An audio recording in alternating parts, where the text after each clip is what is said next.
norms of conduct of public officials and itsura. Commitment to the interest. Paglingkuran daw ang bayan. So, commitment to the interest. Public officials and employees shall always uphold the public interest over and above personal interest.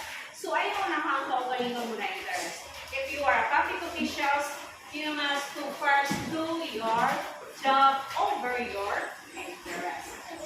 So, all government resources and powers of their respective offices must be employed and used efficiently, effectively, honestly, and economically, particular to avoid wastage in the public funds and revenues.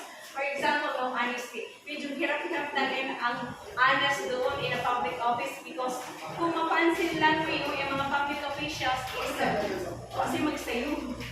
Diba?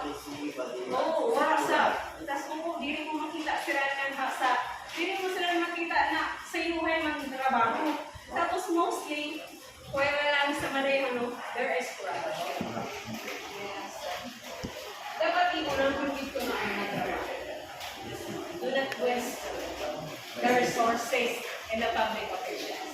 So if you were a public officials, you had to accountable and had to raise and had to be reachable.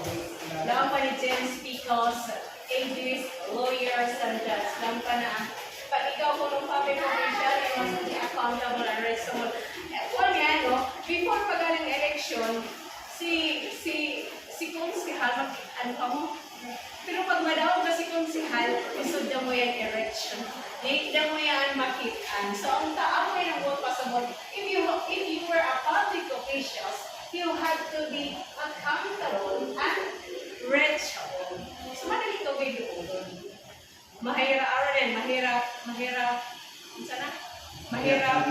hagilapin. Tapos, kung kari na mong mag-release, isod mo, anong alam ko. So, professionalism, public officials and employees shall perform and discharge their duties with the highest degree of excellence. Excellence, there is professionalism, excellence, and skills. Tapos, they shall in their public service utmost devotions and dedications of duty. So, unahon ngayon ang duty before ang opinion, before ang other. So, you must to be first on your duty. Sa'yo pa, para duty ra. Bahala ko or kapoy or what, basta you are dedication on your duty. They shall endeavor to discourage wrong perceptions of their roles as dispenser or feeders or undue patronage. So, kumbaga,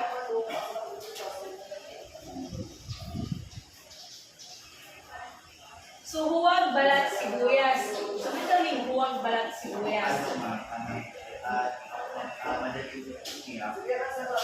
Pabago-bago ang mood.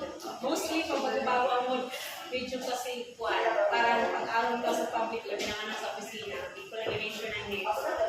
Pag once a rituyo mo, pinsan ko yan i-entertain ka or magtagad ko lang na sa isang parang inana. So, a public official, more especially unelected, one should be in onion skin. So, dapat daw yung public official is dapat direct onion skin. Kaya medyo mag-utro-utro sa doon buutan. Pagkasunod adlaw, medyo pasta na ng gihal, yung pinakamarka ng kinahanglan. So, yung anak, huwag balat sibuyas.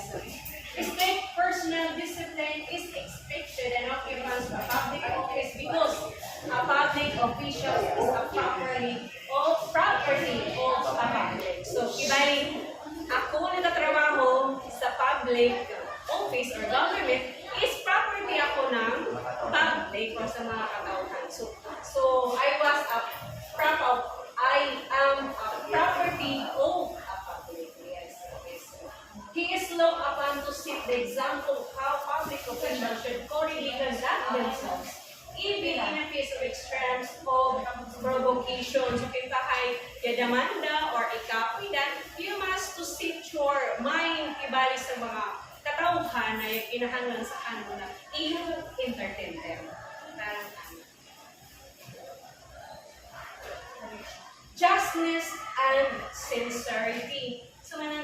justness and sincerity. Katarungan and justness, sincere.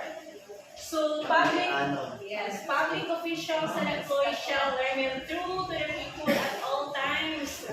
So meaning daw, okay sa mga katauhan. So you are always entertaining whatsoever their needs in na mga opisina.